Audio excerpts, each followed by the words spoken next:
Центральная Азия – источник постоянной радиоактивной угрозы.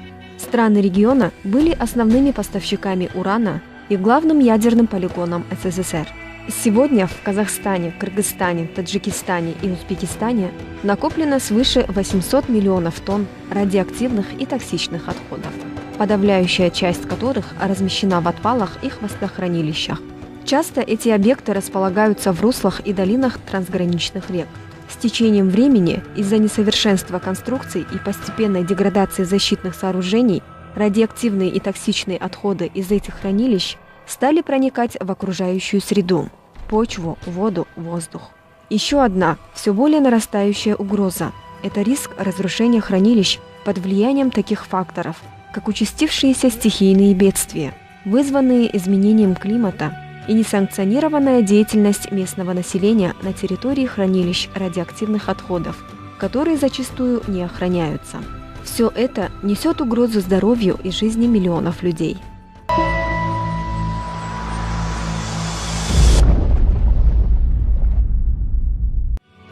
В истории Центральной Азии уже были случаи, когда под воздействием природных явлений и в результате аварий разрушались хвостохранилища и отвалы, а содержащиеся в них радионуклиды и тяжелые металлы попадали в реки и загрязняли значительные по площади прилегающие к ним территории. Например, в Актюзе в 1964 году после обрушения удерживающей дамбы хвостохранилища номер 2 было загрязнено радионуклидами и солями тяжелых металлов более 3000 гектаров сельскохозяйственных угодий. В настоящее время в Чаркисаре и в Минкуше шахтные воды просачиваются в грунтовые воды и используются местным населением для полива садов и огородов.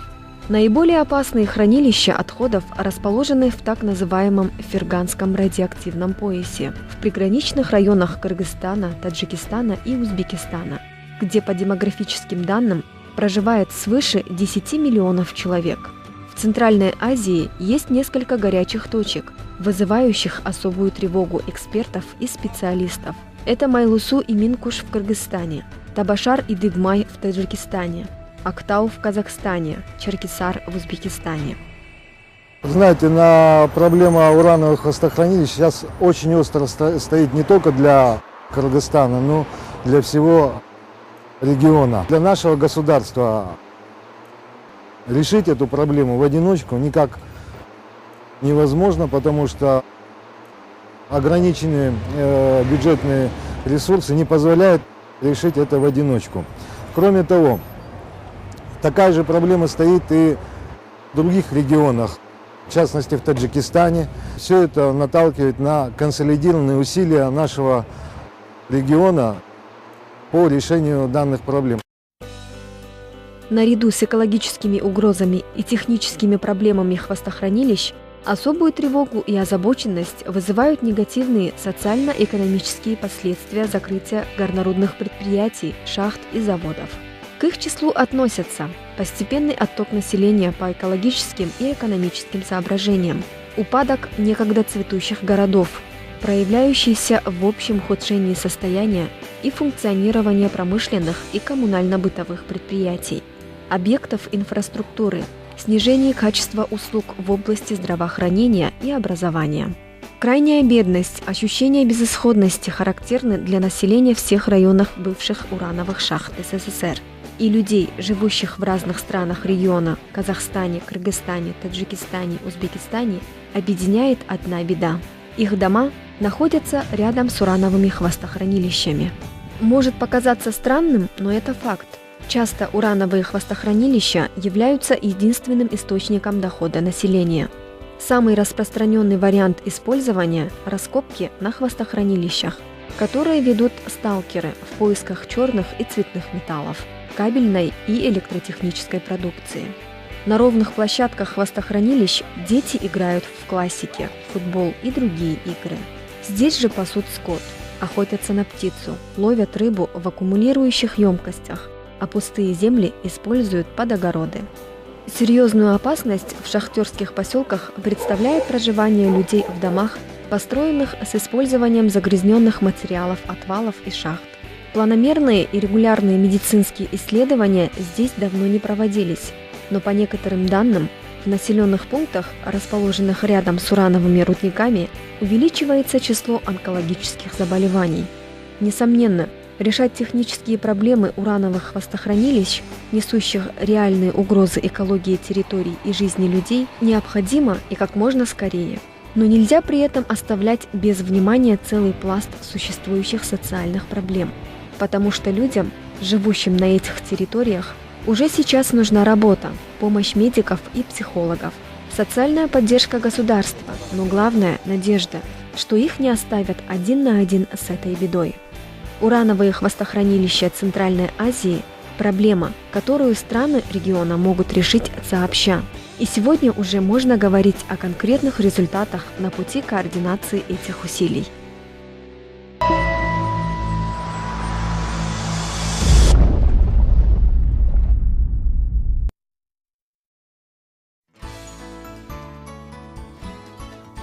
Казахстан – лидер в регионе по разработке нормативно-правовой базы и реализации конкретных проектов в сфере управления радиоактивными отходами. Но еще очень рано говорить о полном решении этой проблемы. В стране 3 урановых хвостохранилища, в которых находится 246 миллионов тонн отходов, а также 37 миллионов тонн в отвалах. Всего 283 миллиона тонн. Площадь нарушенных земель 52 квадратных километра. Примерное количество проживающего населения в близлежащих пунктах свыше 500 000 человек. Так, например, в Кашкаратинском участке, рядом с городом Актау, образовалось 52 миллиона тонн радиоактивных отходов и пруд с жидкими урановыми отходами площадью 77 квадратных километров. Хотя эти объекты расположены очень близко от Каспийского моря, его загрязнение радиоактивными отходами на государственном уровне не считается актуальным вопросом, так как первые шаги по реабилитации хвостохранилищ планируют завершить уже в 2010 году. Однако местные жители обеспокоены.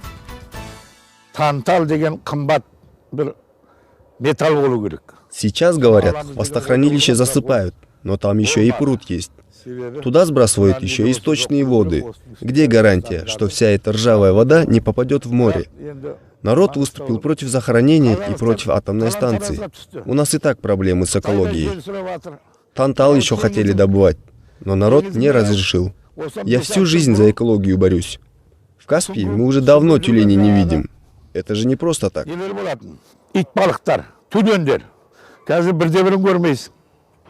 Сегодня Казахстан способен самостоятельно решить вопросы хвостохранилищ. Однако такие локальные проблемы, как, например, в Актау, могут иметь и региональные последствия. Возможное радиоактивное загрязнение Каспия затрагивает интересы стран-соседей. Сотрудничество необходимо, поскольку здесь мы имеем дело с проблемой, которая носит чисто такой транснациональный характер. То есть это не проблема одной страны, это проблема региона. Вот эту региональную проблему надо решать сообща.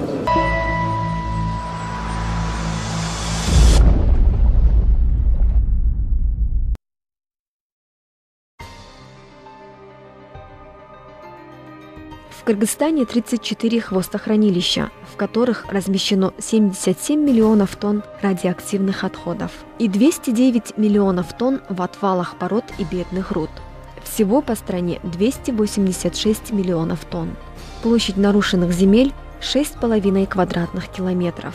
Рядом с этими территориями проживают 40 тысяч жителей. Хвостохранилища в Майлысу относятся к числу наиболее опасных объектов из-за повышенной радиоактивности перерабатывающихся здесь руд, сильной деградации защитных сооружений и отсутствия экранирующего покрытия. Велика опасность, что в результате оползня или селя, что в горах не редкость, содержимое хранилища может попасть в бассейн трансграничной реки Сырдарье. В городе реализуется проект Всемирного банка по переносу хвостохранилища в более безопасное место. Проектная группа столкнулась с тем, что без учета социально-экономических проблем населения возникают достаточно серьезные трудности для реализации проекта. Что еще делать в этой? Молодежи много, работы никакой. Вот металл копаем, сдаем. И что, много зарабатываете? Ну, на жизнь хватает. Не жалуемся. Ну тут же радиация как-никак. Ну, как радиация? Жить-то надо на что-то, все равно как-то. Низкая информированность населения об опасности радиации для здоровья и безработица привели к тому, что люди все чаще используют хвостохранилища как единственный источник заработка. Безответственное отношение к своему здоровью становится причиной болезней, а иногда и гибели людей.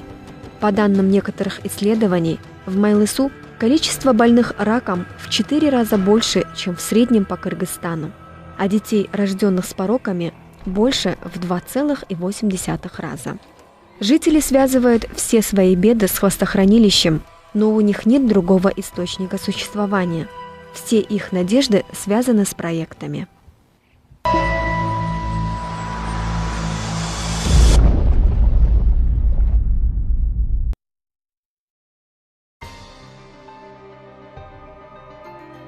В Таджикистане 10 хвостохранилищ, в которых хранится 55 миллионов тонн радиоактивных отходов, 115 миллионов тонн отходов в отвалах. Площадь нарушенных земель 3 квадратных километров. Рядом с этими территориями проживают примерно 48 тысяч жителей. Отвалы и хвостохранилища в районе городов Табашар, Адрасман и Чкаловск не имеют защитного покрытия. Подвержены эрозии и загрязненная пыль разносится ветром на большие расстояния. Эти объекты также находятся в бассейне Сырдарьи, и в случае их разрушения радиоактивное загрязнение распространится не только на территории Северного Таджикистана, но и на Узбекистан и Казахстан. За последние несколько лет зафиксировано 2 случая размыва хвостохранилища с селевыми потоками в районе города Табашар и 2 случая загрязнения местности в районе поселка Адрасман. Полагаем, что скоординированные действия наших стран будут способствовать привлечению внимания международного сообщества к этой проблеме и принятию конкретных действий по ее решению.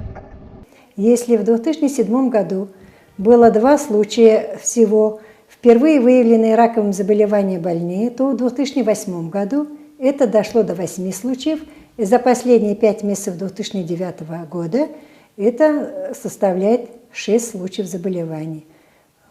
Отмечаются случаи в некоторых семьях, где болеют 3 детей. Они рождаются здоровыми, и когда им достигают они 11-12 лет, у них появляется слабость в нижних конечностях, и, как мальчики отметили, говорят, что у них ноги не слушаются.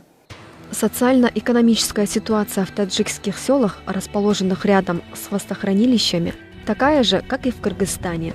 Безработица, бедность, слабая информированность населения, отсутствие социальных и культурных объектов. Жители пасут скот на зараженных территориях. Здесь также много случаев нелегального сбора цветных металлов в радиоактивной зоне для последующей продажи. Других источников существования у людей практически нет.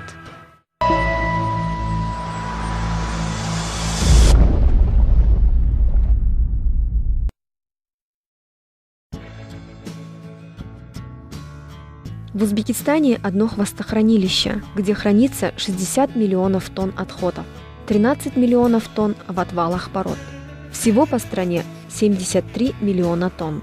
Площадь нарушенных земель 3 квадратных километров. Рядом с этими территориями проживают примерно 2500 жителей. Наибольшее опасение экспертов вызывают отвалы в Чаркисаре и ряд шахтерских городов и поселков, где выявлены радиоактивные аномалии, образовавшиеся в результате транспортировки урановых руд.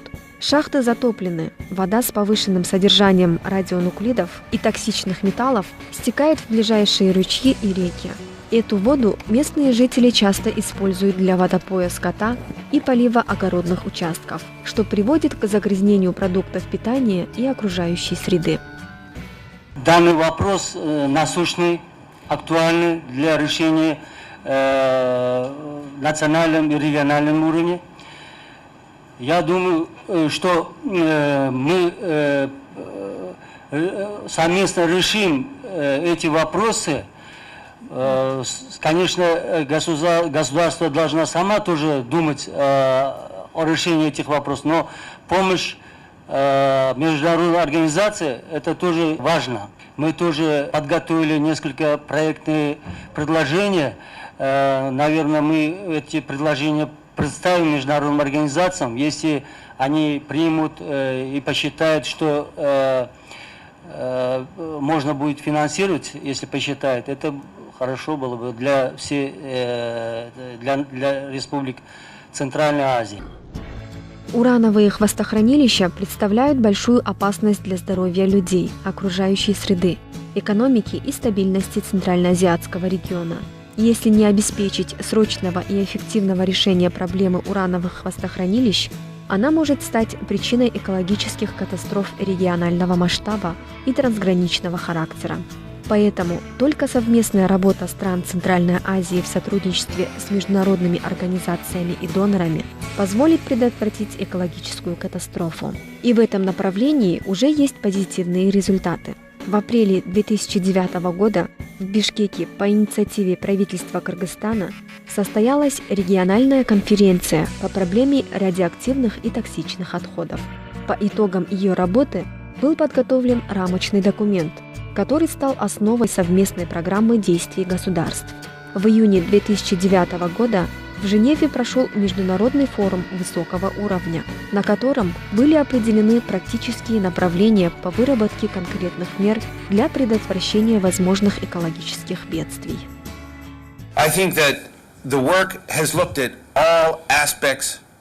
Я думаю, что в ходе работы были рассмотрены все аспекты данной проблемы. Мы рассмотрели партнерство между государством и частным сектором, как вовлекать бизнес в решение этой проблемы. Мы рассмотрели социальное, экологическое и экономическое влияние на местные сообщества, испытывающие влияние хвостохранилищ, а также пути разрешения их проблем. И, наконец, мы с вами глубже рассмотрели наиболее важные аспекты, институциональные и правовые рамки данной проблемы, которая не будет разрешена до тех пор, пока у правительств стран Центральной Азии не будет достаточно потенциала и ресурсов.